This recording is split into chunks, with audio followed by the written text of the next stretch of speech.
चला तर मंडळी, आज बनवूयात अनंत चतुर्दशी स्पेशल जेवण। सर्वात आधी आपल्याला तांदूळ हा स्वच्छ धुवून घ्यायचा आहे। 2 ते 3 पाण्याने तांदूळ आपल्याला धुवून घ्यायचा आहे।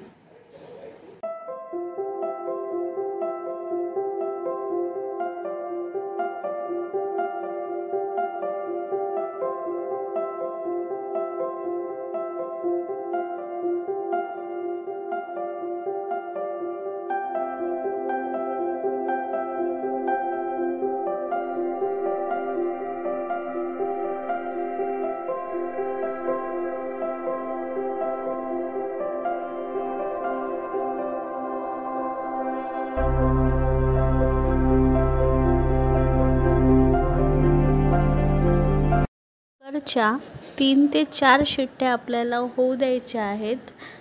जोपर्यंत आपला कुकर होतो तोपर्यंत आपण कणिक पुरी बनवण्यासाठी मळून घेणार आहोत। त्यासाठी मी एका खोलगट भांड्यामध्ये कणिक गाळून घेत आहे आणि त्यामध्ये चवीनुसार मीठ, जिरं आणि ओवा हा हातावर थोडा क्रश करून टाकत आहे। त्याने आपल्या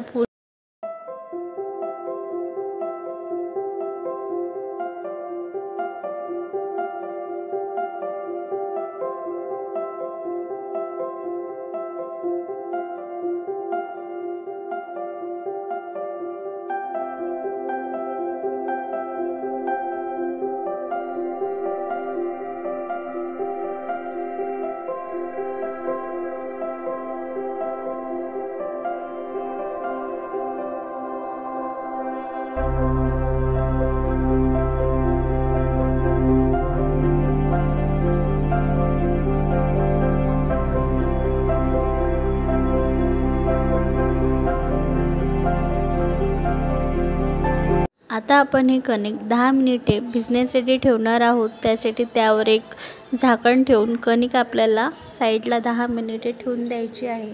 10 मिनिटानंतर साईड बाय साईड आपण पुरी पण ही तयार करून घेणार आहोत। त्यासाठी मी पोळीपाट आणि बेलनला थोडंसं तेल लावून घेतलं आहे। त्याच्यामुळे आपली पुरी ही पाटाला चिटकणार नाही आणि पुरी ही जास्त तेल पिणार नाही।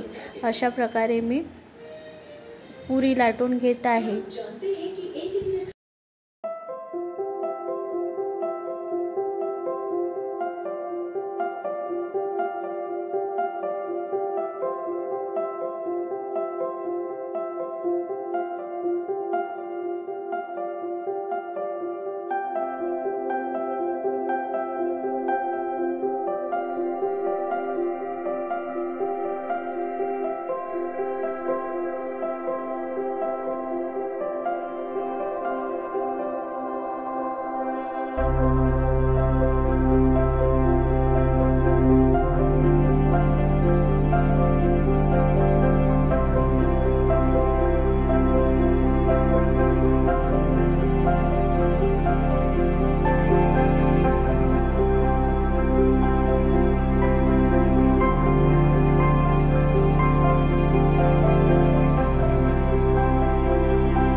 आता आपल्याला आलूची भाजी पण करून घ्यायची आहे। त्यासाठी मी मिक्सरच्या भांड्यामध्ये कांदा, टमाटर, लसूण, आलं, कोथिंबीर आणि थोडे शेंगदाणे आणि थोडंसं खोबरं हे टाकून घेतलं आहे। त्यामुळे आपली भाजी ही घट्टसर होईल। आणि आता आपण हे मिक्सरला फिरवून घेणार आहोत। गॅसवरती पातेलं ठेवून त्यामध्ये 3 माप तेल टाकून त्यामध्ये जिरं, मोहरी आणि जो मसाला आपण मिक्सरला बारीक केलेला आहे तो मसाला त्यामध्ये टाकून घ्यायचा आहे आणि तेल सुटेतोवर आपला मसाला शिजू द्यायचा आहे।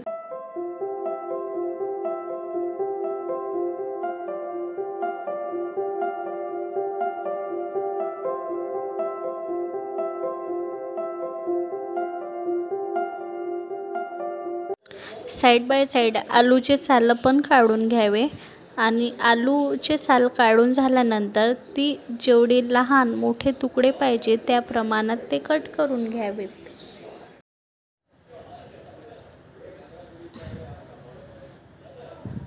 त्यामध्ये चवीनुसार तिखट, हळद, मीठ हे आपल्याला टाकून घ्यायचे आहे आणि त्यामध्येच आपण सावजी मसालासुद्धा टाकून घेणार आहोत आणि जे आपण आलू कट करून ठेवलेले आहे ते आलूसुद्धा आपल्याला त्याच्यामध्ये टाकून घ्यायचं आहे आणि भाजीमध्ये आपल्याला जेवढं पाणी पाहिजे तेवढं पाणी आपल्याला टाकून घ्यायचं आहे आणि 5 मिनिटे झाकण ठेवून आपली भाजीला थोडीशी वाफ येऊ द्यायची आहे।